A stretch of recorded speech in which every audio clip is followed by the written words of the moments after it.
السلام علیکم ورحمۃ اللہ نحمدہ ونصلی علی رسولہ الکریم اما بعد فاعوذ باللہ من الشیطان الرجیم بسم اللہ الرحمن الرحیم رب اشرح لی صدری ویسر لی امری واحلل عقدۃ من لسانی یفقہوا قولی۔ صحیح مسلم میں ہم صبح و شام کے اذکار پڑھ رہے تھے اور اس سلسلے کے 2 لیکچرز ہو چکے ہیں۔ تیسرا لیکچر شروع کرتے ہیں۔ یا حی یا قیوم برحمتک استغیث اصلح لی شأنی کلہ ولا تکلنی الی نفسی طرفۃ عین۔ یا حی یا قیوم، اے ہمیشہ زندہ اور قائم رہنے والے، میں تیری رحمت سے مدد کا خواستگار ہوں، میرے سارے معاملات درست فرما دے اور مجھے ایک لمحے کے لیے بھی میرے نفس کے حوالے نہ کرنا۔ سبحان اللہ۔ تو آپ یہ دیکھیں کہ یہ دعا اگر ہم سمجھ کے روزانہ پڑھیں تو کس طرح اللہ پر ایک بھروسہ قائم ہوتا ہے کہ اے وہ ذات جو ہمیشہ زندہ اور قائم ہے، یعنی آپ یہ دیکھیں کہ اللہ کے علاوہ اگر ہم کسی پہ بھی بھروسہ کرتے ہیں، کسی کو سے بھی مانگتے ہیں تو وہ تو مخلوق ہے، اور مخلوق نہ تو ہر وقت زندہ رہتی ہے، نہ وہ ہر وقت جاگتی رہتی ہے، اور نہ ہی وہ ہر وقت قائم ہوتی ہے، نہ صحت کے اعتبار سے نہ اور معاملات کے اعتبار سے۔ تو ہم ہر حال میں اللہ کو پکاریں، اور جب ہم اللہ کو پکاریں تو اللہ کی ہستی کا تعارف بھی ذہن میں رکھیں اور یہ یقین بھی ذہن میں رکھیں کہ اللہ ہمیشہ زندہ اور قائم رہنے والا ہے۔ تو برحمتی کا، میں تیری رحمت کے ساتھ استغیث ہوں، خواستگار ہوں۔ استغاثہ کا مطلب ہوتا ہے فریاد کرنا۔ جب بارش نہ ہو اور انسان پانی کے لیے تڑپ رہا ہو، جب ارد گرد قحط ہو، فصلیں پانی کی وجہ سے کوئی یعنی کہ فصل نہ ہو رہی ہو، جانور مرے جا رہے ہوں، اور ظاہر ہے انہی چیزوں پر تو انسان کی زندگی کا دار و مدار ہے، اور انسان بھی یعنی کہ بے حال ہوں، تو تب جو فریاد کی جاتی ہے نا اللہ سے پانی کے لیے، تو اس لفظ کو یاد کر لیں کہ یا اللہ میری یہ حالت ہے کہ میں تجھ سے تیری رحمت کا خاص گزار ہوں، اصلح لی شأنی کلہ، میرے سارے معاملات درست فرما دے۔ آپ یہ دیکھیں کہ ہم روز صبح اٹھتے ہیں نا تو کوئی نہ کوئی معاملہ ہمیں پریشان کیے ہی ہوتا ہے۔ کچھ معاملات ایسے ہیں جو ہم کتنے سالوں سے ہم ان کے لیے دعائیں مانگ رہے ہوتے ہیں، یا اللہ یہ معاملہ سدھر جائے، یہ معاملہ میرا سدھر جائے، اور اسی میں ہی بعض اوقات کیا ہوتا ہے کہ ہم روزانہ کے کاموں سے بھی رہ جاتے ہیں۔ تو کیوں نہ صبح اٹھتے ہی ہم یہ دعا 7 دفعہ پڑھیں تو اللہ سبحانہ و تعالیٰ ہمارے سارے معاملات درست فرما دیں، ٹھیک ہے۔ ولا تکلنی الی نفسی طرفۃ عین، اور مجھے میرے نفس کے حوالے بھی نہ کرنا ایک لمحے کے لیے بھی۔ آپ یہ دیکھیں کہ بعض اوقات ہم اپنے نفس کے اعتبار سے نیکیوں میں بڑے پیش ہوتے ہیں، آگے بڑھے ہوتے ہیں، لیکن ماحول کی رکاوٹیں ہوتی ہیں، ارد گرد کے لوگ ہماری راہ میں حائل ہو جاتے ہیں، لیکن ہمیں یہ نہیں بھولنا چاہیے کہ ہم تو اپنے نفس سے بھی بے خبر نہیں ہو سکتے۔ ہمارا اپنا ہی نفس کتنی دفعہ ہمارے خلاف جاتا ہے، ہمیں وہ ان باتوں پر اکساتا ہے جو صریحاً ہماری آخرت کو بھی برباد کرنے والی ہیں اور ہماری دنیا کا بھی خانہ خراب کرنے والی ہیں۔ تو ہمیں تو اللہ ہی کی پناہ میں آنا ہے۔ تو ان تمام باتوں کو ذہن میں رکھتے ہوئے یہ دعا پکاریں اللہ سے، تو اللہ تعالیٰ غافل دل کی دعا نہیں سنتے ہیں نا۔ تو جب آپ تو ذہن کو حاضر رکھتے ہوئے اللہ کو پکاریں گے کہ یا حی یا قیوم برحمتک استغیث اصلح لی شأنی کلہ ولا تکلنی الی نفسی طرفۃ عین۔ پھر اس کے بعد اگلی دعا ہے اصبحنا علی فطرۃ الاسلام وعلی کلمۃ الاخلاص وعلی دین نبینا محمد صلی اللہ علیہ وسلم وعلی ملت ابینا ابراہیم حنیفا مسلما وما کان من المشرکین۔ اب یہ دعا کیا ہے کہ ہم نے صبح کی فطرت اسلام اور کلمہ اخلاص پر، اپنے نبی محمد صلی اللہ علیہ وسلم کے دین اور اپنے باپ ابراہیم علیہ السلام کی ملت پر جو یک رخ اور فرما بردار تھے اور وہ مشرک نہیں تھے، ٹھیک ہے۔ تو انسان جب صبح اٹھے تو توحید کا اقرار کرے کہ یا اللہ ہم نے تو صبح کی ہے فطرت اسلام پر، یعنی اسلام پر اور کلمہ اخلاص پر، اور اپنے نبی صلی اللہ علیہ وسلم محمد صلی اللہ علیہ وسلم کے دین پر اور ابراہیم علیہ السلام کے طریقے پر۔ اور یہ دراصل کس چیز کا اظہار ہے؟ توحید کا، ٹھیک ہے، کہ ابراہیم علیہ السلام کا طریقہ یکسو تھا، وہ ایک ہی جانب ہو گئے تھے، اللہ ہی کی طرف متوجہ ہو گئے تھے، اور وہ مشرک نہیں تھے، ٹھیک ہے۔ تو اس میں بھی آپ یہ دیکھیں کہ انتہائی اخلاص کے ساتھ سمجھتے ہوئے اس دعا کو پڑھا جائے روزانہ، ٹھیک ہے، اور اس کی گواہی دی جائے روزانہ۔ اور پھر یہاں پر جو ہم کہہ رہے ہیں نا اعلیٰ دینی نبینا محمد والا ملت ابینا ابراہیم، تو اس کو ہمیں اپنے عمل میں شامل کرنا ہے انشاءاللہ۔ اس کے بعد اگلی دعا دیکھتے ہیں۔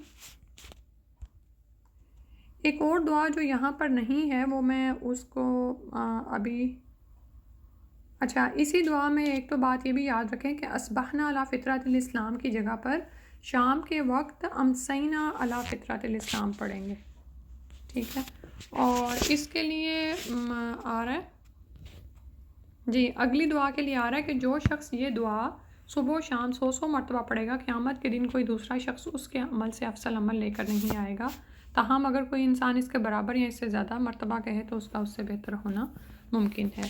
اور اس دعا کے لیے یہ بھی یاد رکھیں کہ ہر مخلوق کی تسبیح ہے نا، اور مخلوق کا رزق جو ہے اس کی تسبیح میں رکھ دیا گیا ہے، تو روزانہ صبح و شام یہ تسبیحات کرنا نہ بھولیں۔ سبحان اللہ و بحمدہ، اللہ تعالیٰ اپنی حمد و ثنا کے ساتھ پاکیزہ ہے۔ تو یہ دعا، اور اس کے بعد اگلی دعا 10 مرتبہ پڑھنی چاہیے، لیکن اگر آپ کو سستی ہو رہی ہے اور آپ نہیں پڑھ سکتے تو ایک دفعہ ضرور پڑھیں۔ لا الہ الا اللہ وحدہ لا شریک لہ لہ الملک و لہ الحمد وہو علی کل شیء قدیر۔ جو شخص صبح کے وقت، اچھا اس کا ترجمہ پڑھ لیتے ہیں، ویسے یہ اس کا میرا خیال ہے ترجمہ پہلے بھی گزر چکا ہے۔ اللہ کے علاوہ کوئی معبود نہیں، وہ یکتا ہے، اس کا کوئی حصہ دار نہیں، بادشاہت اسی کی، تمام تعریفیں اسی کی، اور وہ ہر چیز پر خوب قدرت رکھتا ہے۔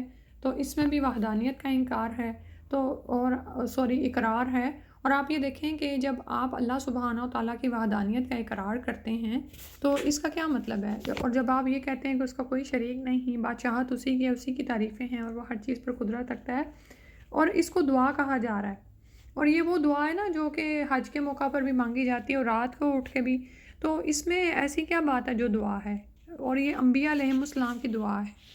تو اس میں دراصل آپ جب وحدانیت کا اقرار کرتے ہیں اور آپ اس بات پر ایمان رکھتے ہیں کہ اللہ کے ساتھ کوئی شریک نہیں، اس کے اختیارات میں کوئی شریک نہیں، یعنی اسی سے آپ مانگ رہے ہیں، اور جب وہ دینے پر قدرت رکھتا ہے تو کوئی اور اس کو پھیر نہیں سکتا، ٹھیک ہے، سبحان اللہ، اسی کے لیے بادشاہت ہے، اسی کے لیے تمام تعریفیں ہیں، ٹھیک ہے۔ تو یہ اللہ تعالیٰ کے ساتھ ایک تعلق ہے۔ آپ دیکھیں بعض اوقات کیا ہوتا ہے کہ بچے ماؤں کو اپنی کوئی فرمائش نہیں بیان کرتے، ان کی تعریف بیان کرنا شروع کر دیتے ہیں کہ ماما آپ ایسی ہیں، آپ ایسی ہیں، اس وقت ان کا مقصد کیا ہوتا ہے دراصل، ٹھیک ہے، در پردہ وہ اپنی خواہشی کا اظہار کر رہے ہوتے ہیں، انہیں پتہ ہوتا ہے کہ ماں پورا کر دے گی نا۔ تو بالکل اسی لیے یہاں پر بھی کیا ہے کہ یہ اس دعا کو بھی انسان سمجھ کے پڑھے انشاءاللہ۔ رسول اللہ صلی اللہ علیہ وسلم نے فرمایا کہ جو شخص صبح کے وقت یہ دعا پڑھے اس کو اسماعیل علیہ السلام کی اولاد میں سے ایک گردن آزاد کرنے کا ثواب ملے گا، اور اس کے 10 گناہ معاف کیے جائیں گے اور 10 درجے بلند کیے جائیں گے، اور وہ شام تک شیطان سے محفوظ رہے گا، اور اگر شام کو یہ کلمات کہے تو صبح تک یہ فضیلت حاصل رہے گی، ٹھیک ہے۔ اور اسی دعا کو آپ جو ہے ایک اور روایت کے مطابق 100 مرتبہ پڑھیں، اور اس کے لیے فضیلت آتی ہے کہ جو شخص اسے دن میں 100 مرتبہ پڑھ لے گا،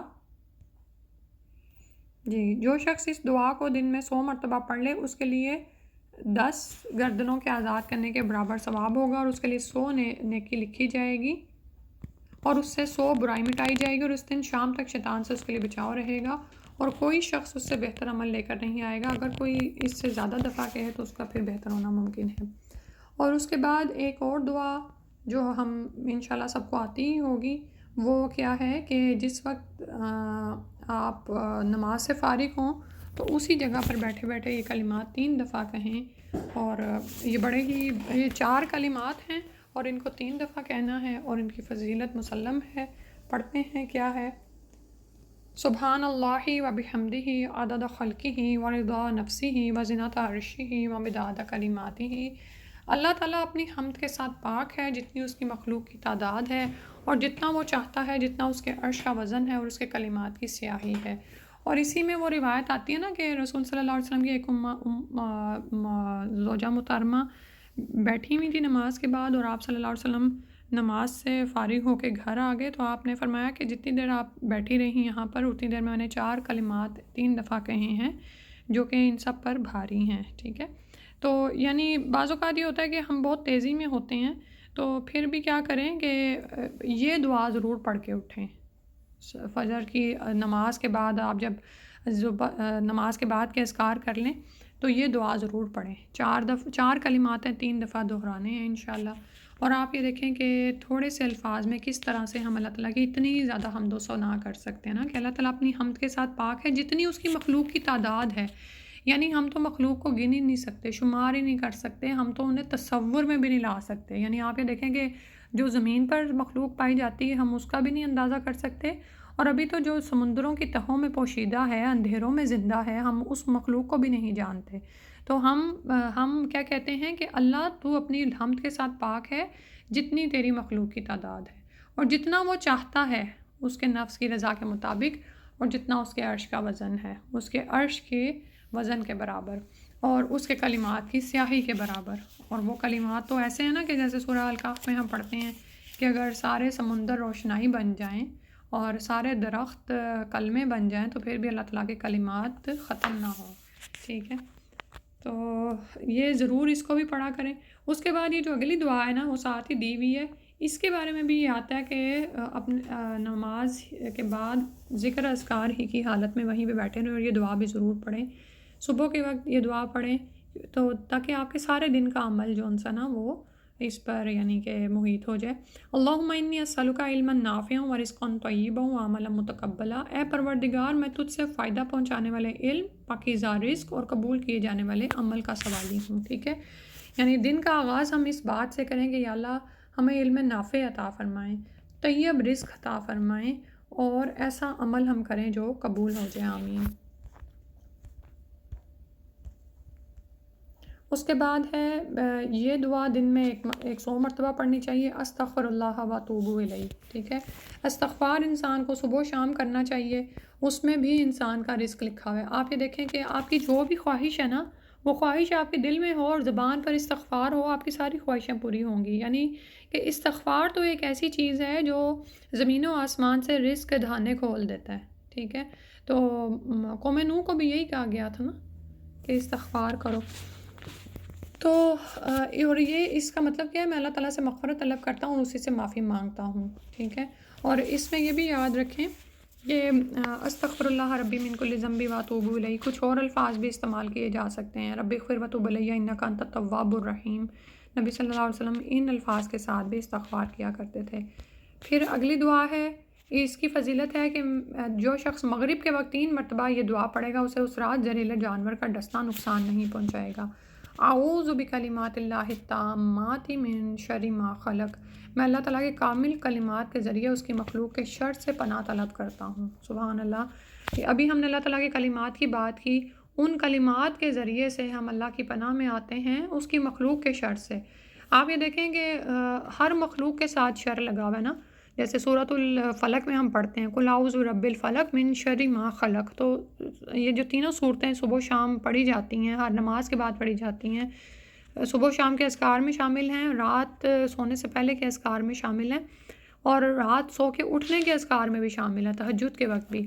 تو ان کی اتنی فضیلت آئی ہے، تو ان کے ترجمے پر اگر انسان غور کرے، من شر ما خلق، کہ یا اللہ میں تیری پناہ میں آتی ہوں، یعنی صبح کے رب کی پناہ میں آیا جا رہا ہے، قل اعوذ برب الفلق من شر ما خلق، ہر مخلوق کے شر، ہر اس شر سے جو اس نے پیدا کیا ہے، ٹھیک ہے، اور ہر مخلوق کے شر کے ساتھ شر لگا ہوا ہے، ٹھیک ہے۔ بعض اوقات ہمیں بعض لوگ بڑے پیارے ہوتے ہیں اور ہم ان سے کچھ چیزیں ایکسپیکٹ نہیں کر رہے ہوتے، ہمارے بچے ہیں، ہمارے ازواج ہیں، ہمارے ماں باپ ہیں، یا ہمارے رشتہ دار ہیں، ہمارے دوست ہیں، احباب ہیں، ساتھ میں بیٹھ کے کام کرنے والے ہیں، ہمیں بڑے محبوب ہوتے ہیں، ہماری ان کے ساتھ بڑی اچھی بنتی ہے، بڑا اچھا وقت ہم گزارتے ہیں، دین کے حوالے سے بھی، دنیا کے حوالے سے بھی۔ لیکن کیا ہوتا ہے کہ اور ایسے ہی لوگوں کی ہم باتیں، یعنی ہم ان سے کوئی برائی کو سرزد ہوتے نہیں دیکھ سکتے، یا ہم ان سے بد اخلاقی ہوتے نہیں دیکھ سکتے. ہم یہ نہیں چاہتے کہ وہ ہمارے ساتھ کچھ غلط کریں، ہم ایکسپیکٹ ہی نہیں کر رہے ہوتے، لیکن ان سے ایسا کچھ سرزد ہو جاتا ہے. ہم میں سے کون سا ایسا ہے جو کہے کہ اسے کبھی اپنے بچے سے کوئی تکلیف نہیں دیکھنی پڑی ہے، یا کون سا ایسا ہے جو کہے کہ مجھے اپنے زوج سے بڑا پیار ہے لیکن میں نے کبھی اس سے کوئی تکلیف نہیں دیکھی. ہر بندے کے ساتھ شر لگا ہوا ہے. تو ہم کیوں نہ صبح اٹھتے ہی اللہ سبحانہ و تعالیٰ کے ان کلمات کے ساتھ اس کی پناہ میں آئیں کہ ہمیں اللہ تعالیٰ ہر طرح کے، ہر مخلوق کے ہر طرح کے شر سے محفوظ رکھے. ٹھیک ہے، آمین یا رب العالمین. رسول اللہ صلی اللہ علیہ وسلم نے ارشاد فرمایا، جو آدمی صبح 10 مرتبہ اور شام کے وقت 10 مرتبہ مجھ پر درود بھیجے گا، اس قیامت کے دن میری شفاعت نصیب ہوگی. اللہم صلی علی محمد وعلی آل محمد. اللہم صلی وسلم وبارک علی محمد. اللہم صلی وسلم علی نبینا محمد. ٹھیک ہے، جن الفاظ کے ساتھ بھی کرنا چاہیں صلی اللہ علیہ وسلم. اور اس میں آپ یہ دیکھیں کہ جیسے درود ابراہیمی اگر آپ پڑھ لیں تو پھر تو بڑی ہی فضیلت کی بات ہے. ٹھیک ہے، وہ نماز میں پڑھا جاتا ہے، لیکن بعض اوقات ہم کاہلی اور سستی کی وجہ سے اتنا لمبا درود پڑھنے کے متحمل نہیں ہوتے ہیں نا، یا ہم درود کی پوری تسبیح نہیں کرتے ہیں نا. تو چلیں، زیادہ نہیں تو چھوٹا سا کوئی درود، جیسے میں پہلے اللہم صلی وسلم علی محمد پڑھتی تھی، تو اس میں پھر میں نے اضافہ کیا اللہم صلی وسلم وبارک علی محمد. اور یہاں پر جو درود دیا گیا ہے وہ ہے اللہم صلی وسلم علی نبینا محمد. ٹھیک ہے، تو جو بھی درود آپ پڑھتے ہیں اس پر دوام اختیار کریں. دیکھیں، عمل خواہ چھوٹا ہو لیکن اگر مستقل مزاجی سے مسلسل کیا جائے تو اللہ کے ہاں بڑا مقبول ہے. اور اگر وہ ظاہر ہے جتنا پھر گڑ ڈالیں گے اتنا ہی میٹھا ہوگا. تو اگر آپ درود ابراہیمی پڑھ لیں، اگر اس کے 10 دفعہ پڑھ لیں یا اس کی تسبیح کر لیں، یا ویسے ہی زبان پر درود کو جاری رکھا کریں انشاءاللہ. ٹھیک ہے، کیونکہ وہ آئے تھے نا صحابی، تو انہوں نے کہا تھا کہ سارا وقت ہی درود، تو آپ نے کہا تھا ہاں تو اس سے اور کیا اچھی بات ہے. ٹھیک ہے، تو بعض اوقات ہم کوئی بھی ہمیں دعا نہیں سوچ رہی، کچھ بھی نہیں، لیکن ہم ذکر کر رہے ہوتے ہیں تو درود ہی پڑھتے رہیں اس وقت انشاءاللہ. اور آپ کو پتہ نا درود کیا کرتا ہے، یعنی کہ ایک درجہ بلند کرتا ہے، اور ایک نیکی لکھی جاتی ہے اور ایک گناہ مٹا دیا جاتا ہے. ٹھیک ہے، اور ایک اور دعا میرے پاس اور بھی میں نے آپ کے سامنے پڑھنی تھی، وہ ہے یہاں پہ اس کے میرے پاس پکچر نہیں ہے ابھی. اصبحنا واصبح الملک للہ رب العالمین اللہم انی اسألک خیر ھذا اليوم فتحہ ونصرہ ونورہ وبرکتہ وہداہ واعوذ بک من شر ما فیہ وشر ما بعدہ. اور شام کے وقت وہ پڑھے گا امسینا وامسی الملک للہ. ٹھیک ہے، اور اس کا ترجمہ ہے، ہم نے صبح کی اور اللہ رب العالمین کے ملک نے صبح کی. اے اللہ، میں تجھ سے اس دن کی خیر، اس کی فتح و نصرت، اس کے نور و برکت اور اس کی ہدایت کا سوال کرتا ہوں، اور اس دن کے شر اور اس کے بعد آنے والے دنوں کے شر سے تیری پناہ مانگتا ہوں. ٹھیک ہے، اللہ سے دعا ہے کہ ہمیں توفیق دیں کہ ہم عمل کرنے والے بن جائیں. آمین. سبحانک اللہم و بحمدک اشہد ان لا الہ الا انت استغفرک و اتوب الیک. السلام علیکم و رحمۃ اللہ.